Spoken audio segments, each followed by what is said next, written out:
con mà cái này mỏ dây vì cái đó là xây tích và trên này phải trăm này dân nặng rồi ngày nữa ở một tiết từ trên này chụp và các nhà mỏ dây trên này cái đó là xây và trên này chụp pấu xây và nè xây xây thì tay tôi với thằng ta trong cắt cái thông đường ngoài xì đây là bột bột mà một tiết cứ trên này chụp và thấy chúng em bàn vô mà thế qua đây xa PC ដើម្បីថំធាត់បានល្អគឺចំណេះជ្រូកពោតអំពៅហ្នឹងឯងអាស័យនេះគឺដើម្បីកគេកុំឲ្យធ្មេញវាដុះលឿនបាទកុំឲ្យដុះលឿនហើយក៏វាអាចជួយឲ្យប្រព័ន្ធវាហារបស់ដល់អាស័យហ្នឹងក៏ល្អដែរអាស័យនេះបាទអញ្ចឹងចំណេះសំខាន់វាមានពោតអំពៅហើយនឹងចំណេះជ្រូកបាទគឺយើងមិនចាំបាច់ដាក់ទឹកក៏វាអាចនៅបានដែរបាទមិនចាំបាច់ដាក់ទឹកធម្មតាខ្ញុំចាំពេលខ្លះខ្ញុំអត់ប្រើទឹកទេខ្ញុំប្រើតែអំពៅនេះហើយនឹងពោតស្រស់បាទព្រោះដោយសារពោតស្រស់នេះវាមានជាតិទឹកក៏នឹងជាតិទឹកដោះបាទជាតិទឹកដោះស៊ីទៅវាអាចមានទឹកនៅនឹងស្រាប់ហើយនឹងអំពៅបាទអំពៅចាប់ដើមគេហើយមេនេះអាយុចូលមួយឆ្នាំហើយបាទចូលមួយឆ្នាំហើយមេ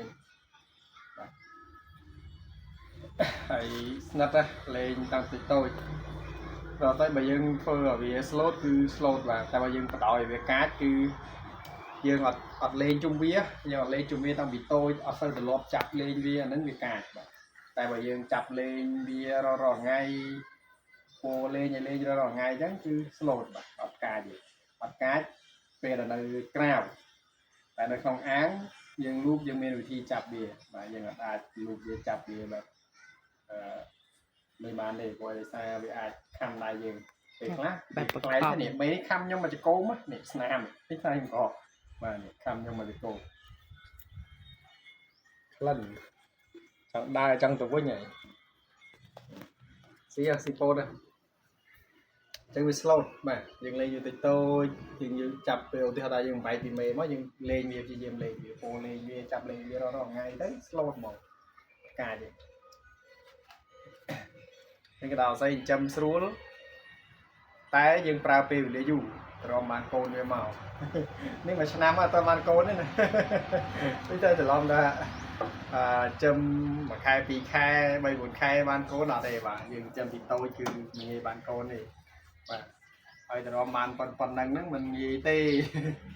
ប្រើចំណៃអស់ច្រើនណាស់ហើយធ្លាក់បាទកូនខ្ញុំឡើងពោអញ្ចឹងនេះពោអញ្ចឹងពោអញ្ចឹងដេកលើស្មាអញ្ចឹងបាទអញ្ចឹងនេះជារឿងមួយដែលខ្ញុំនិយាយរឿងកណ្ដុររស័យឲ្យបងប្អូនស្ដាប់បាទវាចិញ្ចឹមស្រួលតែយើងប្រើពេលវេលាចិញ្ចឹមវាយូរហើយចំណី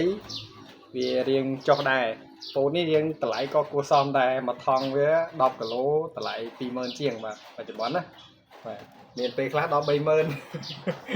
ថ្លៃបាទ